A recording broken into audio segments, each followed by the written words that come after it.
Mr. President, today is December the 7th, 2011. 7 years ago, something happened in Pearl Harbor. I shall never forget that day because it was a Sunday. And like many Americans, I was preparing to go to church. I was putting on my necktie and having a good time listening to delightful Hawaiian music.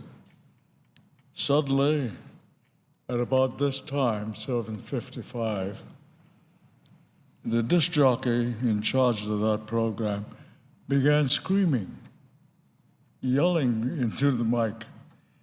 And he was saying, "The Japanese are bombing Pearl Harbor."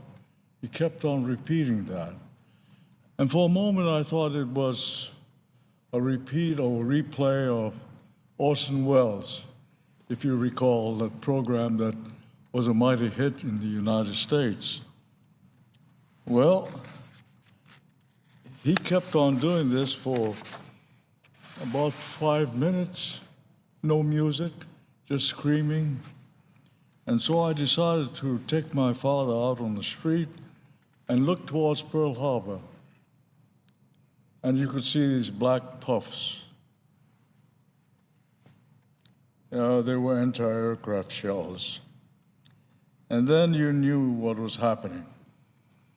But suddenly, while watching these black puffs of explosions, you could hear a rumble just overhead.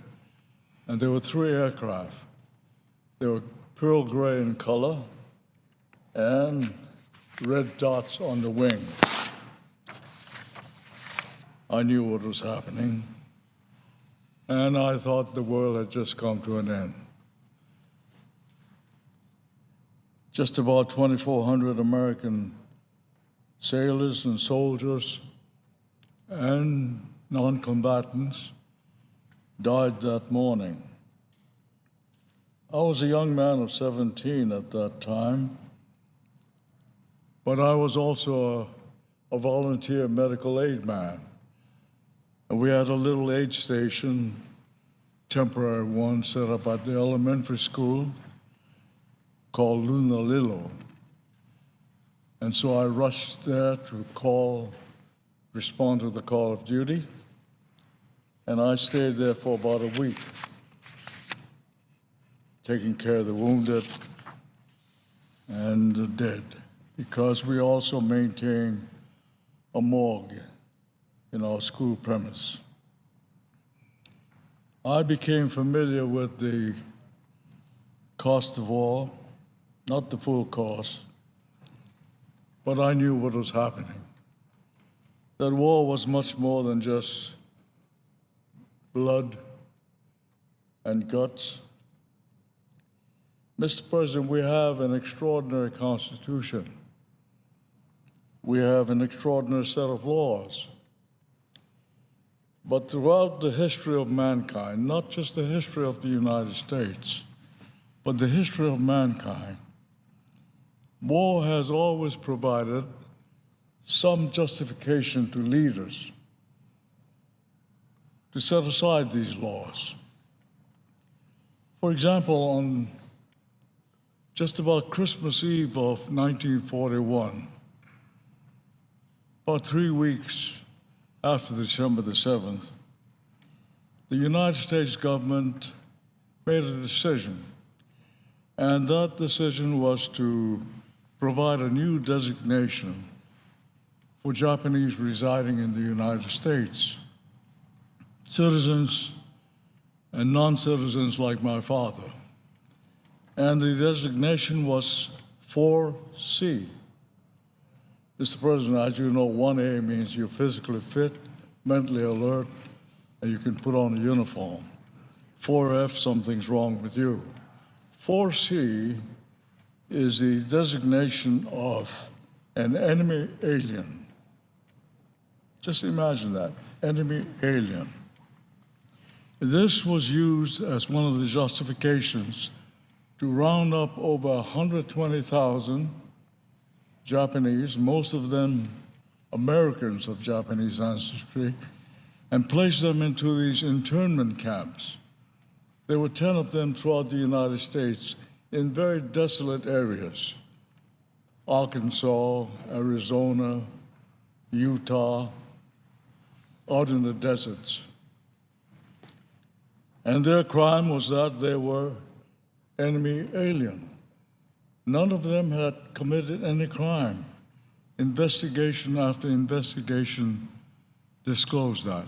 No sabotage, no espionage, no assault, nothing. But they were rounded up and placed into these camps, which were described by our government as concentration camps. Yes, it was unconstitutional, but our leaders felt that the war was a justification to set aside the Constitution and set aside the laws.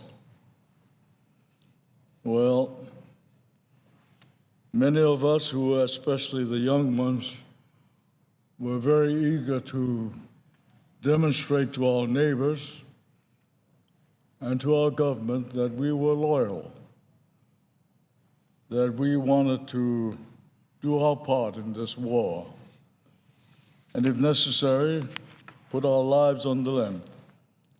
And we petitioned the government. Finally, after about a year of petitioning, President Roosevelt issued a statement saying Americanism is not a matter of blood or color. Americanism is a matter of heart and soul.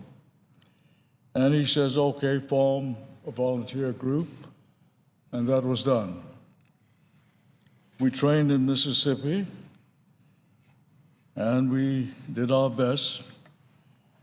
The 100th Battalion, the 442nd Regimental Combat Team, were assigned to do our battles in Europe. We fought in Italy and France. We started off the war with about 6,000 men.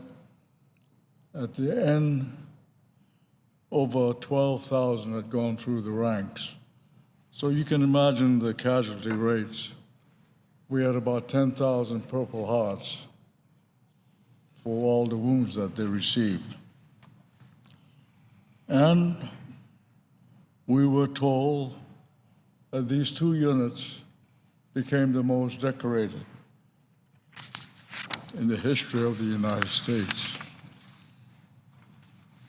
Yes, the bombing of Pearl Harbor 70 years ago began a period of my life when I became an adult, and I hope that a good American. It is something that I will never forget. It changed my life forever. Something of interest at this moment. 20 years ago, when we decided to make it a national event, the 50th anniversary of the bombing of Pearl Harbor. On that morning, the President was there, the Secretaries of Defense, Secretary of War, the Secretary of the Interior Department, State Department, all of the important people of the United States were in attendance. And in preparation of this, we took a poll about 6 months before December the 7th, and the poll was among high school seniors, well-educated young boys and girls, and the question was a very simple one. What is the significance of December 7th, 1941? Mr. President, I'm sad to report to you that less than half could respond. Most of them thought it was a birthday of some president or some historic date of some nature, but they couldn't recall what it was. On this 70th anniversary, I just wonder if that poll were taken again, what would be the outcome? Well, I hope that we will remember December the 7th. I hope we'll remember 9/11. That was just a few years ago. But people are beginning to forget 9/11, just as well as forgetting December the 7th. If December the 7th is going to teach us anything, it should be that we must remain vigilant at all times, not just to avoid war, but vigilant among ourselves so that we would not use this as a justification to set aside our most honored document, the Constitution. I hope it will never happen again. So, Mr. President, I thank you very much for this opportunity. I yield the floor.